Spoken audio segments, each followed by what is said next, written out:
Hello and welcome back to the Matrix Green Pill podcast. I'm your host, Hilmarie Hutchison, and today I'm joined by a powerhouse in global justice and sustainability.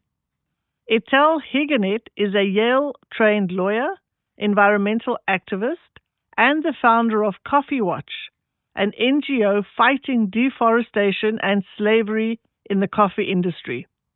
Etelle has led deforestation campaigns at Greenpeace, Mighty Earth, and the National Wildlife Federation, and has worked on human rights issues in war zones like Iraq and Sierra Leone. Fluent in multiple languages and honored by the French government, she brings a truly global perspective to advocacy. Well, I am so looking forward to this conversation. Etelle, welcome and thank you so much for joining me today.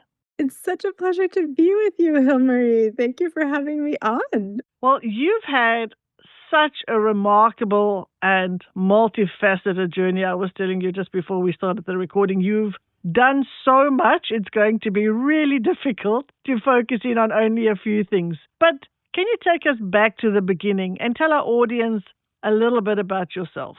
Yeah, of course. Well, first of all, I should say you're too kind. And I'm both touched and also blushing. Yeah, no, my whole life I've really known that I wanted to work on human rights. And mid-career, I sort of had an awakening about the environment when I realized we wouldn't have any human rights on a dead planet. But I think that even as a child, I really felt this deep calling, actually, to fight for people whose rights were being abused. Because I think, we're all brothers and sisters on this planet together, and injury to one is an injury to all. And it's just such an accident of birth that some people are deeply screwed and other people are so lucky. So when I was young, I decided to start doing human rights work. And my first big thing that I did was to go work in Guatemala. And I worked there with this NGO called NCORD, the National Coordinating Office of Refugees and Displaced People. And the reason it worked with refugees and displaced people is because genocide and civil war had displaced so many Guatemalans, especially indigenous people. And when the peace accords were signed, which is right before when I went to work in Guatemala, people started pouring back to come home. And so I worked with this NGO, NCORD, to help folks that were coming back to Guatemala after the genocide, after the civil war, and just literally to accompany them in their communities and to be with them. There were observers in all of these communities to basically keep them safe from the army and other armed groups so that those armed forces wouldn't kill or rape or torture or harass these returning refugees and IDPs. And I still remember, I think I was 3 weeks into my internship. I was so young, I was just a teenager. And it was the day of the army. These army guys got onto the bus that I took to get into my office, and they started harassing this old man and pushing him. And so I just jumped out of my seat and I said, "This is wrong. You can't do that." Then, of course, they roughed me up and ripped my clothes. I started crying. I thought I was going to get raped. Then finally I got off the bus. They let me off. They beat me, but then they let me go. And I made it to this office, this very ugly orange big building downtown Guatemala City. I was crying, so I didn't even realize that it was empty. But I think it was one floor, second floor, mezzanine. And then I saw these guys all dressed in black with assault rifles and, balaclavas covering their face. I thought, oh my God, what have they done to my colleagues? What are they going to do to me? So I just froze and threw all my stuff in the air. And then finally my arms got so tired, I put them down and I decided to try to squeak past the guys who were immobile, look for my colleagues. And I got to our office and then nobody was there and I barricaded myself in. And it was this life-changing moment where it really just came home to me what it is like to live in a dictatorship or in a civil war, what it's like for human rights defenders to put their life on the line. And I think it just put it deep in my heart, this feeling that we all have got to fight for each other because this kind of thing is so wrong. We just can't let it happen to people. We have to be better than that. And so, yeah, that kind of set me on a path for my whole life, I guess you could say. And I never really looked back. That's incredible. So even from a young age, you had the deep inner need and recognition that you wanted to do something. And then as a young intern having this experience, it must have been terrifying and so courageous of you to speak up with a bunch of young men assaulting an older man. I mean, I don't think there's many women who would have stood up to them in that position. And then, of course, you paid for that in them assaulting you then as well, and then getting to your... It was more stupidity on my part than anything else, but it was instinctive. I just thought this can't be right. These guys, cannot have the right to do this. If I speak out, then, they will stop. And I was just thinking as if we were in France or something. I just hadn't put two and two together. I was so naive. Sometimes that's the thing that makes the difference, right? We don't think things through and we just take that next step. And then it has positive, let's hope, consequences. You've written a lot of articles, reports, and even a book titled Quiet Genocide. Congratulations on writing a book. Can you tell us about the book and what you hope to achieve through it? Yeah, so the book is about the genocide in Guatemala. It's called Quiet Genocide, Guatemala 1981 to 83, which is the apex of the violence that unfurled on Guatemala. And I should say, that genocide took place in the context of a broader and much longer civil war with violence before and after. But essentially, in a nutshell, the United States kind of helped overthrow legitimately elected government in Guatemala and helped put in place a right-wing military dictatorship. And that was part and parcel of a lot of what happened similarly around the Southern Cone in Central America and Latin America.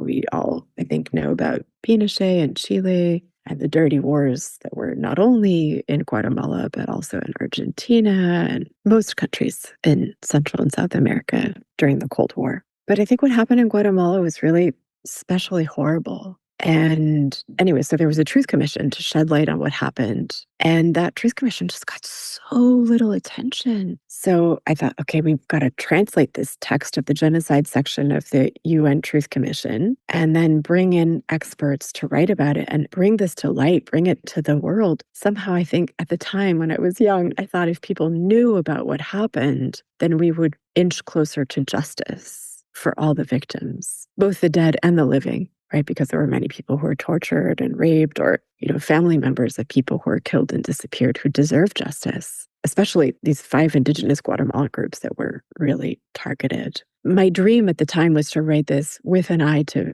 helping build momentum for justice. So you were, through your book, trying to shed light, bring awareness to the impact of the local people and that people all deserve justice. And that sort of brings me to my next question, that you've worked in war zones and rainforests, courtrooms and campaign offices. How have those vastly different spaces shaped the way you see justice?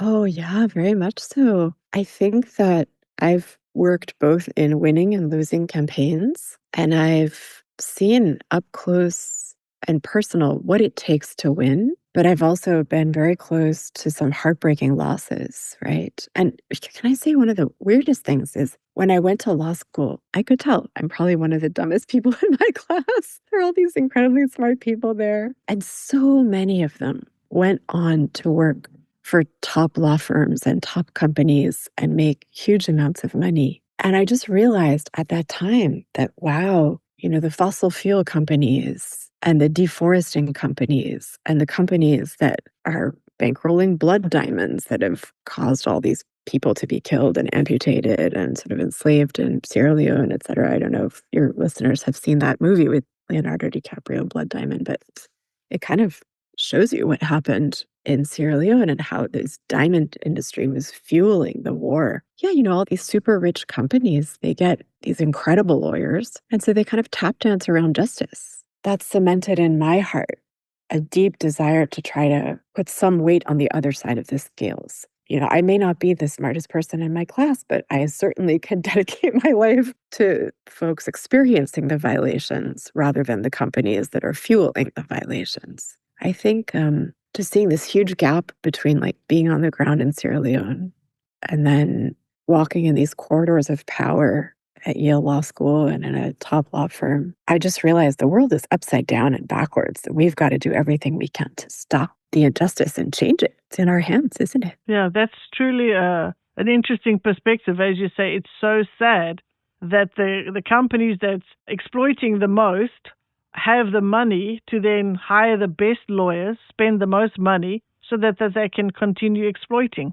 It is upside down, as you say. Yeah. So you recently launched Coffee Watch. Tell us a little bit about Coffee Watch. What inspired you to create this NGO and what are its key goals? Let's start at the very beginning.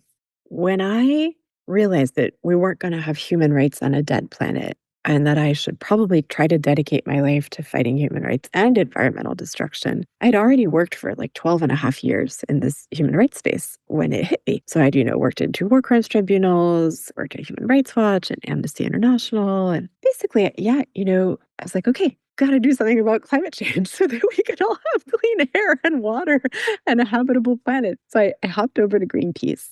And that is when the scales fell from my eyes. I realized at that time that, climate change is basically going to kill all of us, but it gets so little attention, right? Only like 2% of philanthropic dollars in the world go to fighting climate change. That's crazy. So that's when I was like, okay, I've got to, make sure the rest of my life goes towards fighting climate change and the human rights violations that are associated with it. But then as I deepened my experience at Greenpeace, I realized that within the climate space, agriculture is an orphan. So if you say climate change is the orphan, and it gets almost no money from global philanthropy and very little media coverage, et cetera, compared to how serious it is, like existentially serious, right? Then you say, well, there's this orphan of the orphan, which is agriculture. A third of climate change and 80% of biodiversity comes from agriculture. So I was like, that's bad. How much money is going into that? And it turns out that's right. Only 8% of climate dollars go to agriculture. So 8% of 2% of global philanthropy is going to something that drives a third of climate change and 80% of biodiversity loss. And by the way, we're in like a mass extinction crisis. So biodiversity loss is pretty real. It's pretty bad. So I was like, okay, God, this is crazy. I've got to do more on agriculture. So even when I was at Greenpeace, I started trying to lean in more to do more on agriculture and deforestation, because deforestation is one of the key ways that agriculture drives both mass extinction and climate change. And then I realized, okay, there are 7 commodities that are overwhelmingly driving global deforestation. That's bad news because there's 7 of them, but it's good news because there's only 7, so it's not like 700. So I dedicated so much of my time to working on that. And that's how I ended up moving to Mighty Earth, which I guess, maybe to describe it is that it's sort of like a spin-off of Greenpeace, maybe like a leaner, cleaner, meaner, small, more nimble version of Greenpeace, I guess you could describe it as. So yeah, I was there like basically when it got started, when we didn't have a name or a logo. I was the third person to join, and we tried to focus relentlessly on agriculture because it's the orphan of the orphan. And we worked on these high-risk commodities, but we only worked on 6 of them. We didn't work on coffee because, there are 7 of these big high-risk commodities: cattle, soy, palm oil, pulp and paper, cocoa, coffee, and rubber. And we worked on the others, but we didn't work on coffee. And so it niggled me and niggled me and niggled me. And that's how I ended up saying, I've got to found Coffee Watch and just try to, there's no other organization really combating deforestation in coffee, even though it's the number 6 driver of deforestation in the world.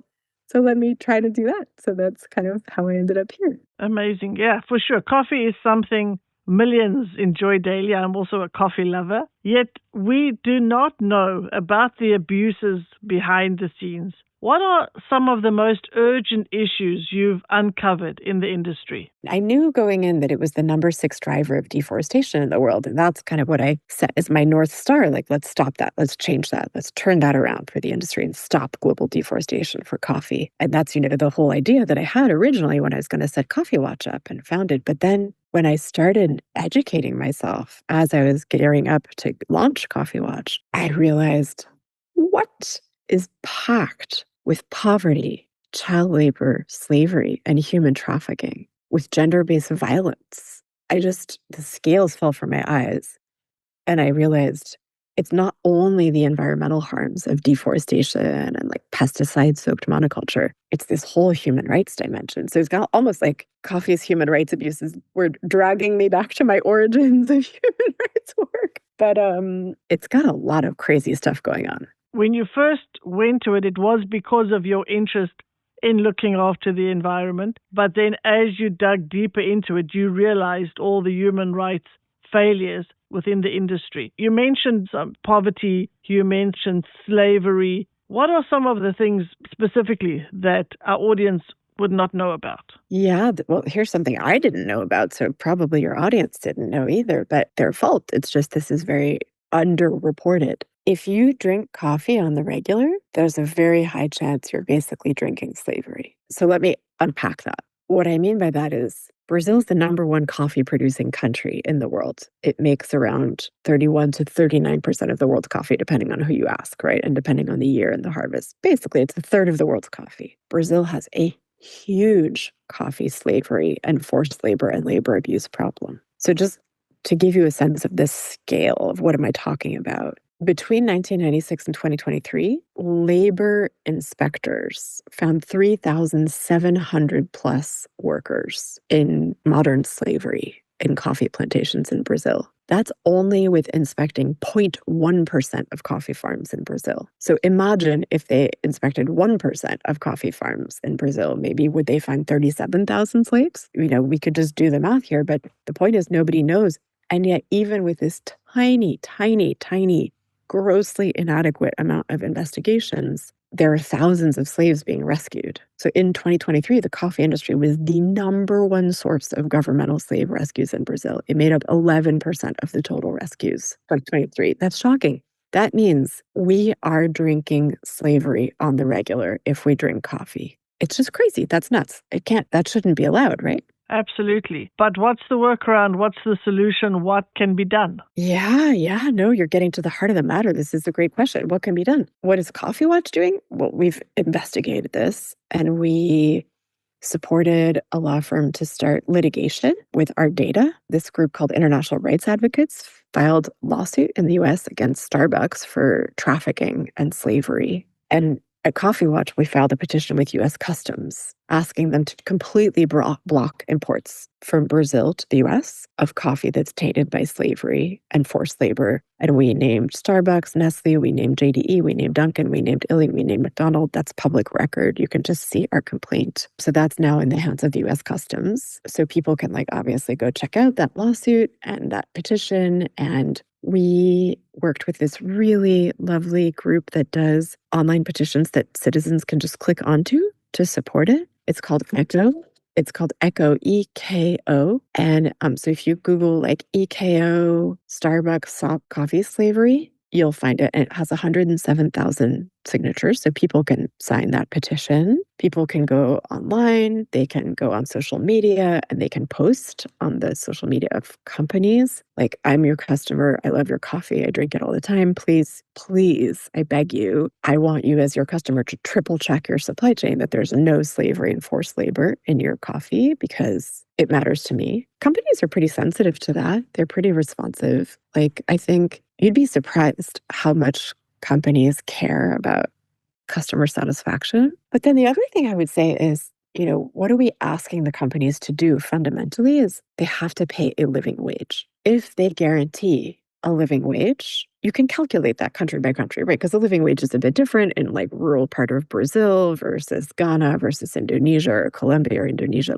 It's not the same everywhere, but we have already fantastic calculations around the world for a living wage. And let's say you're a coffee worker. If I guarantee that I'm paying you a living wage and I check that and that's a normal thing and all my suppliers know and you know that you're entitled to it, then it just makes it way harder for people to enslave you. It creates a totally different business culture. So living wage is works for the coffee farm workers. That's 100 million people probably on planet Earth who are farm workers in coffee. And then there's about 25 million smallholder coffee farmers, and what they need is a living income price. So I think we have to fight as consumers and activists for a living income wage and a living income price. And that is the key, not only to stopping slavery, but probably also to stop child labor. So these big companies that you mentioned the names of in the US that's importing, so they don't actually own the plantations in Brazil. They are buying from a third party, right? Correct. So you're wanting them to put some mechanisms in place to ensure that the people they are buying from have implemented the correct standards and the standards where they are paying a living wage to their workers and that there is no forced slavery. Exactly. You nailed it. So, for example, think about this. Let's say that you are Australian and you buy a handbag made with Italian leather. You kind of know that Italian leather, in Italy, they have minimum wage and they sort of enforce it. So you're pretty sure that the handbag you bought was made by people who earned a minimum wage. And as a company, making that handbag and selling it to you, like let's say I'm a handbag company. If I sell you a handbag, I can like go check my source in Italy, or I can hire a third party to check. And that way, we do spot checks and like different factories that are making my handbags. But essentially, I know, okay, people who are making these handbags got a living wage. Right. So your focus is on corporations. What can the everyday man, the layman, our audience, our listeners, what practical things can they do to support this cause? First, I think it's important to recognize that we have beautiful power and we have agency, and don't feel depressed. I'm basically bringing a fair amount of bad news to your listeners here, which is like their coffee's got slavery and poverty and child labor and deforestation in it. That's all hard to hear because if you're like me, you love coffee and you need it. And so it's sort of like terrible to hear that this thing that we love and consume all the time has got abuses. But don't be downhearted and don't like doom scroll into a place of despondency and despair because we have gorgeous, gorgeous, fabulous, beautiful, feisty, fearsome power. A lot of things that we can do make a big difference. I tried to put on our website, our Coffee Watch website, which is just coffeewatch.org, this button that's called Actions, where all the things that people can do are there. So, for example, we talked a little bit about signing a petition. Coffee Watch uploaded all the petitions that other people and organizations have created for sustainable coffee. So you can just do a one-stop shop and click on all the petitions. Those do make a difference. I think it really changes the world to have these big active petitions that show companies and governments that consumers and citizens are up in arms. Yeah. But there's also just spreading awareness. So we curated for people all the films about problems in coffee and also about solutions in coffee. So you can just go to the button that says host screenings and you can watch it with your family or your friends, or you could even give it to like the manager of your favorite cafe or your favorite restaurant, or if you're at a university, whoever's in charge of food services, et cetera, et cetera. Basically, those films do what? They really bring you on a journey to show you the slavery, the deforestation, the child labor, the abuse. But they also, these films that we curated show you what are the solutions. And spreading the word about the problems and the solutions means that you're an ambassador for good coffee. So signing petitions kind of makes you a coffee ninja for justice. Hosting screenings kind of makes you an ambassador for the truth about coffee. And then I think we can also vote with our wallets. You can buy ethical, sustainable coffee.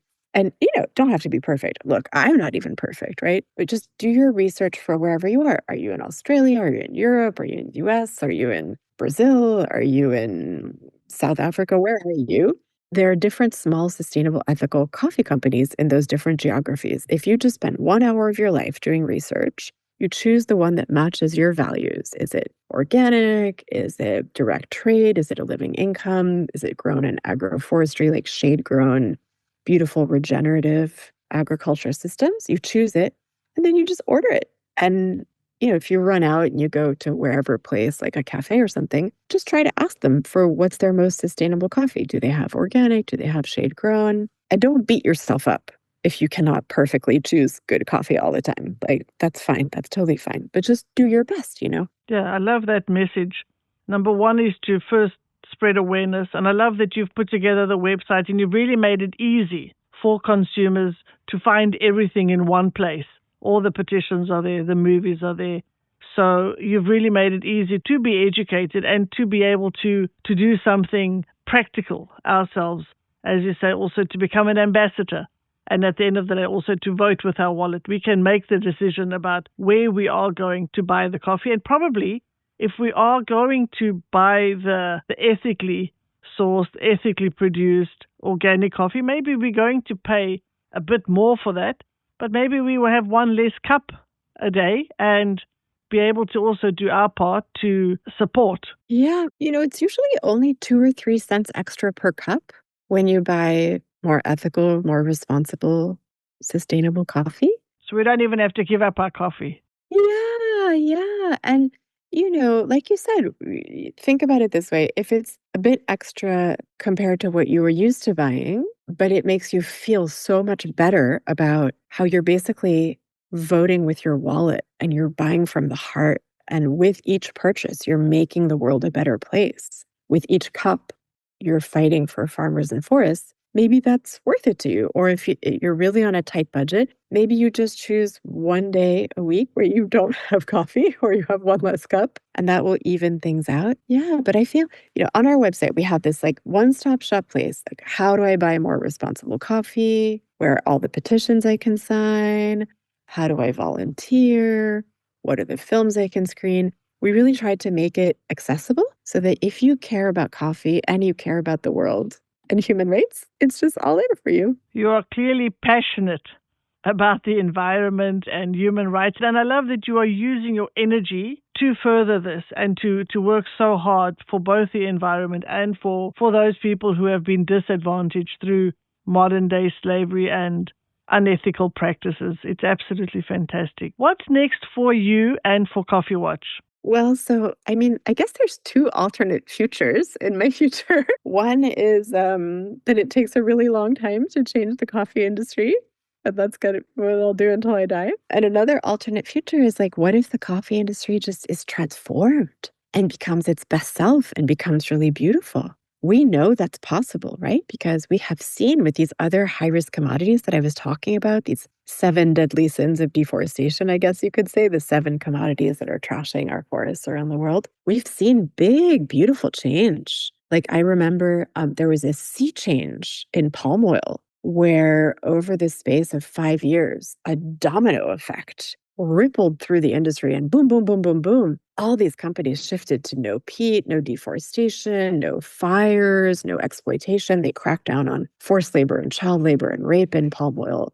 By no means is the industry perfect, right? But it's just radically transformed compared to what it used to be. Or even soy. It used to be that deforestation for soy in the Amazon was like 30%. And then campaigns, fast forward, big change, boom, the industry banded together with government and civil society and made something called the soy moratorium. Of course, the soy moratorium only covers the Brazilian Amazon. It doesn't cover the non-Brazilian Amazon or the Brazilian biomes outside of the Amazon. But in that place, which is very important and beautiful and fantastic and awesome, deforestation went from 30% to 1%. So we know we can do better. We know we can be better. And I imagine in the best case scenario, that 5 years from now, we'll have another conversation and I'll be like, what's up? The coffee industry has become so great. And now they're like doing regenerative agroforestry and paying people living income and we love them. And if that is the case, I will move on. And my dream is to hit the aviation industry and transform aviation. That would be my next dream. My goodness, you do dream big. I love it. Industries can change when consumers and corporations get behind the change. So each and every single one of us can contribute toward this change. And I think that is an important message to take away from this. I mean, you've taken on a giant in your work, but each of us in our small way can contribute to making that change. And you've given us some really excellent tips on where we can make that start. Oh, every little bit matters so much. I think I feel lifted up by the love and support and kindness of so many people without whom this journey would not be possible. And I think that, people should not beat themselves up about not being, perfect or whatever. Not at all. Every little bit matters. Every good thing you can do for people and planet is a gem. Now we've come to the segment of our show where I will ask you some rapid-fire questions, our version of a game show. Are you ready? Yeah, I'm ready. One word to describe your work. Courageous. That you are. What is the most impactful book you've ever read? The Massacre of El Mozote. Sorry, it's not one word, but it's awesome. It's, life-changing. Yeah, that's fine. Your favorite coffee? Slow forest coffee. A country that changed your worldview? Guatemala. Who is your role model? Greta Thunberg! I love her! What is one thing that you do every day, no matter how busy you get? I kiss my baby. Oh, lovely. Well, thank you for playing along. That was easy enough. Now I would like to ask you our signature green pill question. Could you share an inspiring or life-changing experience that you have gone through, your green pill moment? I do have a really inspiring moment. It starts out bad, but then it turns out great. I'd been in a car accident when I was younger, and then when I was in Iraq, another sort of bad accident. And yeah, so my spine was a little messed up. When I was living in Cambodia, I did a couple crazy things. I went out dancing until like 3 in the morning in high heels, which is not good for one's spine. And then I went mountain biking the same day on a very bumpy road, which is also not good for your spine. And I woke up the next day basically like paralyzed, and I couldn't lift a coffee cup or a handbag or anything. And I just decided to tough it out for a few days. But then my husband was like, no, okay, it's been 2 days and it's bad. I'm taking you to the hospital. So I went with him to the hospital, and they wanted to do back surgery and said like my spine was going to be ruined for the rest of my life and blah, blah. And my husband sort of like stepped in, did all this research, negotiated with them, got them to do a much less invasive, much smaller surgery. He saved me from getting my spine fused with like little metal things to keep it all fused. And he held my hand through this really intensive physical therapy to come back to normal. I had to swim every day for like a year and reset up my office and do all these exercises and physical therapy. And I almost gave up so many times. I got so frustrated, but his love just carried me through. And it taught me that in the darkest times, there are always solutions. Sometimes you don't see them yourself. But if you radiate love out into the world and you're loved back in return, then others will help you in your hour of need. And sometimes solutions are complicated and you can't get them by yourself, but with the help of others, an immense amount of tenacity and persistence and patience, you can really overcome all odds. So it was kind of this thing that my husband gave me, this incredible gift that came from his love and his patience. I'm a kind of a fiery person and I'm not very patient. And he's so patient and kind and thoughtful. Anyway, so yeah, it totally changed my life. And it changed how I approach patience and calm and persistence and how I approach adversity, and realizing that bad things can turn out to be good things because it made me a lot healthier in the long run. Now I exercise very religiously. Amazing. Thank you so much for sharing that story and the learning that you got from that even in the darkest times, there is light. There is maybe somebody, there's some help, there's solution, there's others that can support us. We can't always do it for ourselves, but if we have someone else that's there during those times, we can get through anything. And I love that your husband was the one that was there for you to support you through this difficult time. Etelle, thank you so much for joining me today. Your work, bridging environmental activism with human rights, is a powerful reminder that justice doesn't happen in silos. It happens when courageous people like you stand up again and again for what's right. And I can see into your future, that is what you're going to keep doing from one challenge to the next. That is your passion, and I love that. And I'm so grateful that you've shared your journey with us today. I'm sure our audience is going to love this discussion as much as I have. Oh, you are too kind. Thank you. It was just wonderful. Before we close, where can our listeners learn more about Coffee Watch and get involved in your work? It's pretty simple. It's just coffeewatch.org. That's our website. And then at the bottom of our website, you can find us on all social media, on X, on LinkedIn, Facebook, Instagram, Blue Sky, YouTube. And also you can sign up for our newsletter at the bottom of our website. So whatever platform floats your boat, you can connect with us that way. And we're so excited.